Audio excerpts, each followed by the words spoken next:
Quinto paso.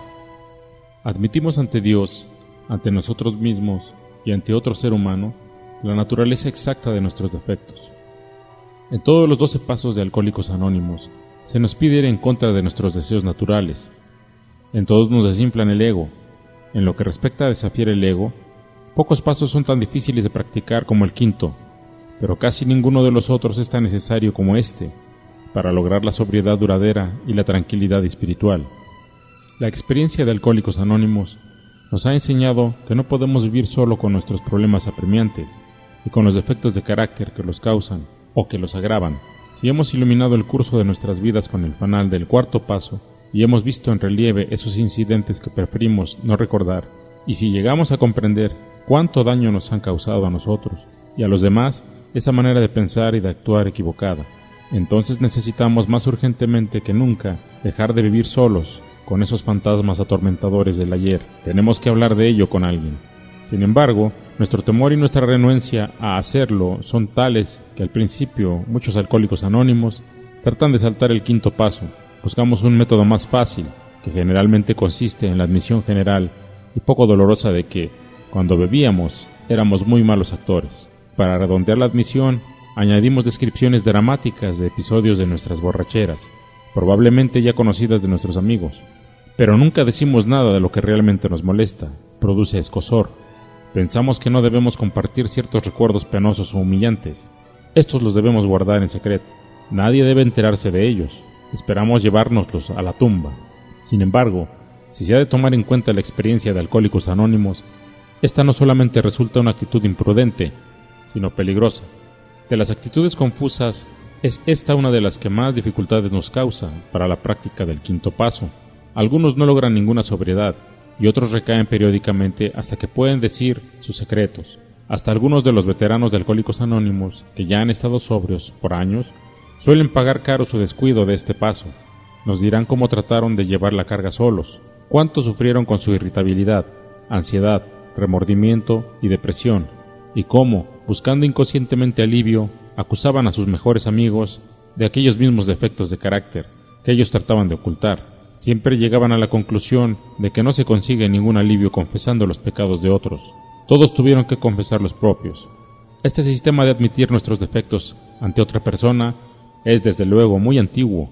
Se ha hecho válido cada centuria y caracteriza las vidas de todas las gentes, de fondo espiritual y de las verdaderamente religiosas. Actualmente la religión no es la única defensora de este principio redentor.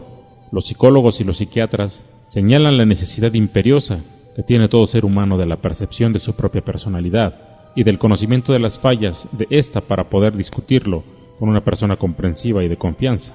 Alcohólicos Anónimos iría más lejos. En lo que se refiere a alcohólicos, la mayoría de nosotros estábamos de acuerdo con esto, pero sin admitir nuestros defectos ante otra persona. No podríamos conservarnos sobrios. Parece claro que la gracia de Dios no llegará a nosotros para expulsar nuestras obsesiones destructivas, mientras no estemos dispuestos a hacer esta confesión de nuestros defectos ante otra persona. ¿Qué es lo que podemos recibir del quinto paso? Por lo pronto, librarnos de esa terrible sensación de aislamiento que siempre hemos tenido. Casi sin excepción, los alcohólicos son torturados por la soledad, aún antes que nuestra manera de beber empeorará y de que la gente nos empezará a rechazar. Casi todos nosotros ya sufríamos con la sensación de que no pertenecíamos a ninguna parte, o éramos tímidos y no nos atrevíamos a acercarnos a los demás, o éramos propensos a ser buenos chicos, algunos escandalosos, ansiosos de compañía y de que se fijaran en nosotros, sin lograrlo nunca, cuando menos de acuerdo con nuestra manera de pensar. Siempre estaba allí esa misteriosa valla que no podíamos ni brincar ni comprender. Era como si fuéramos actores en un escenario, y que de pronto nos diéramos cuenta de que no sabíamos ni una sola línea de nuestro papel. Esta es una de las razones por las que nos gustaba tanto el alcohol. Nos permitía actuar improvisadamente, pero Baco se convirtió en un boomerang. Finalmente fuimos abatidos y nos quedamos en un aislamiento aterrador. Cuando llegamos a Alcohólicos Anónimos, y por primera vez en nuestras vidas estuvimos entre gentes que parecían comprendernos, la sensación de pertenecer a ella fue muy estimulante. Creíamos que el problema de la soledad ya estaba resuelto, pero pronto descubrimos que si ya no estábamos solos, en el sentido social, aún sentíamos muchos de los viejos tormentos de exclusión. No sentíamos que pertenecíamos a algo, hasta que no hablábamos con entera sinceridad de nuestros defectos y oíamos a otra persona hacer lo mismo. El quinto paso fue la respuesta, fue el principio de un parentesco genuino con el hombre y con Dios. Este paso vital también fue el medio por el cual empezamos a sentir que se nos podría perdonar, sin importar lo que hubiéramos hecho o pensado.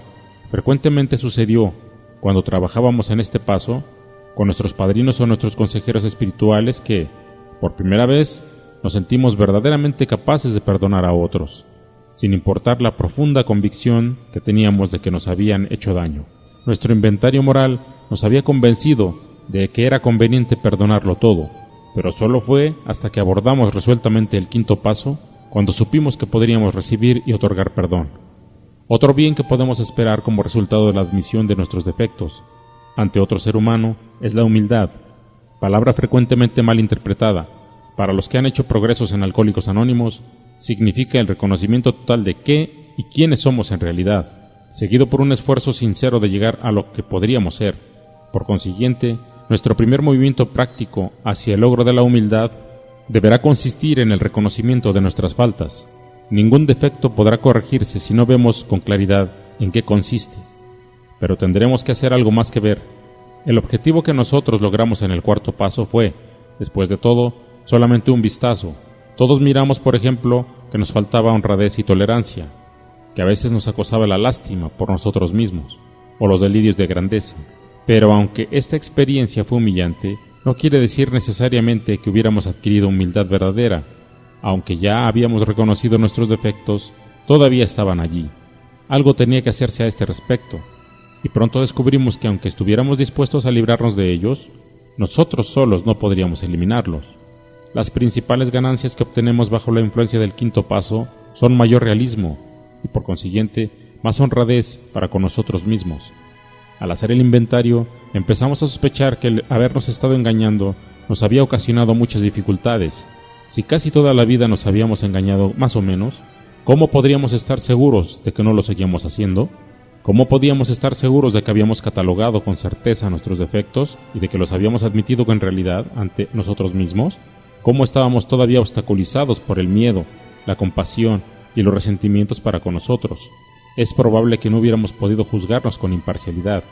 El sentimiento exagerado de culpabilidad y de remordimiento pueden hacernos exagerar y dramatizar nuestras faltas, o la cólera y el orgullo lastimado pueden formar una cortina de humo tras la que ocultamos algunos de nuestros defectos, mientras culpamos de ellos a otras personas. Posiblemente también nos estorbaban muchos obstáculos grandes y pequeños que no sabíamos que teníamos.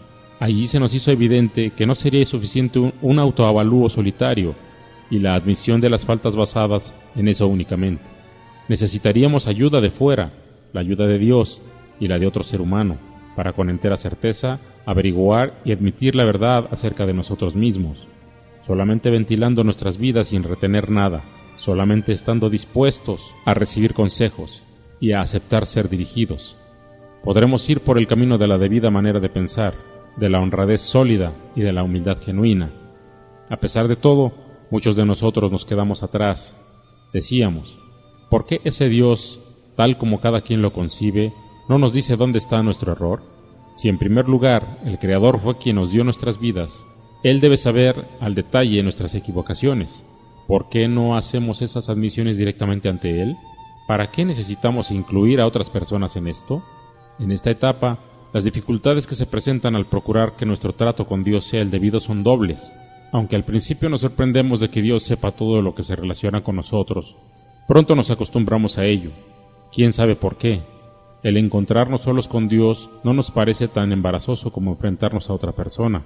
Nuestra buena voluntad de ventilar nuestras dificultades no pasa de ser teórica, hasta que no nos sentamos y hablamos de lo que tanto tiempo hemos ocultado. Cuando somos honrados con otras personas, se confirma que hemos sido honrados con Dios y con nosotros. La segunda dificultad es esta. Nuestro racionalismo y nuestras creencias motivadas por el deseo pueden tergiversar aquello que nos llegó si estamos solos. El beneficio que se obtiene al hablar con otra persona consiste en que podremos recibir directamente de ella los comentarios que haga y los consejos que nos dé con respecto a nuestra situación, y en que no habrá en nuestras mentes ninguna duda acerca de la naturaleza de esos consejos. En cuestiones espirituales, Es peligroso conducirse solo. ¿Cuántas veces no hemos oído a gente bien intencionada presumir de que están guiadas por Dios, o que estaban lamentablemente equivocadas, faltándoles tanta práctica como humildad? Se habían engañado y trataban de justificar las más grandes tonterías basándose en que Dios se las había comunicado. Vale la pena hacer notar que las personas que tienen un elevado desarrollo espiritual siempre insisten en consultar y confrontar con amigos o consejeros cuando creen haber recibido la guía de Dios. Seguramente entonces, el novato debe evitar ponerse en una situación ridícula, tal vez trágica, aunque los comentarios o consejos de otros no sean infalibles. Es probable que sean más específicos que cualquier guía que podamos recibir directamente. Si todavía no tenemos la experiencia necesaria para poder establecer contacto directo con un poder superior, nuestro próximo problema será dar con la persona a la que haremos nuestras confidencias. Aquí debemos tener mucho cuidado, recordando que la prudencia es una gran virtud. Tal vez necesitemos compartir con esa persona hechos acerca de nosotros, de los que otros no deben enterarse. Desearemos hablar con alguien que tenga experiencia y que no solamente se haya conservado sobrio, sino que además haya vencido dificultades graves, dificultades tal vez parecidas a las nuestras. Esta persona quizás resulte nuestro padrino. Si se llega a tener una confianza especial en él y si su temperamento nos es afín, la selección puede resultar afortunada.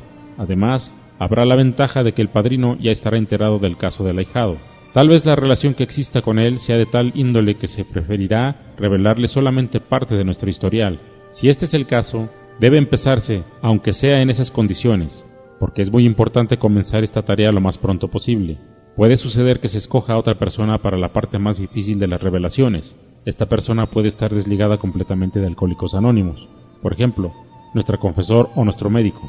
Para algunos de nosotros, una persona completamente extraña puede a veces darnos el mejor resultado. Las verdaderas pruebas de la situación lo son la buena voluntad para confiarse y la completa confianza en la persona con la que se compartirá el primer autoexamen preciso. Aunque después de encontrar a la persona, frecuentemente se necesita mucha resolución para abordarla. Nadie debe decir que en el programa de Alcohólicos Anónimos no se requiere fuerza de voluntad. Esta es una parte donde puede necesitarse toda la que se tenga. Felizmente, lo más probable es que nos espere una agradable sorpresa, después de explicarle cuidadosamente a la persona que se ha escogido lo que se solicita de ella y de que ésta se dé cuenta de la ayuda que puede prestar. La conversación será fácil y animada, siempre que el interesado no retenga nada. Sentirá un gran alivio. Las emociones que han estado aprisionadas por años se liberan y se desvanecen al ser expuestas. A medida que cede el dolor, lo reemplaza una tranquilidad reparadora, y cuando se combinan así la humildad y la serenidad, algo grande está a punto de ocurrir.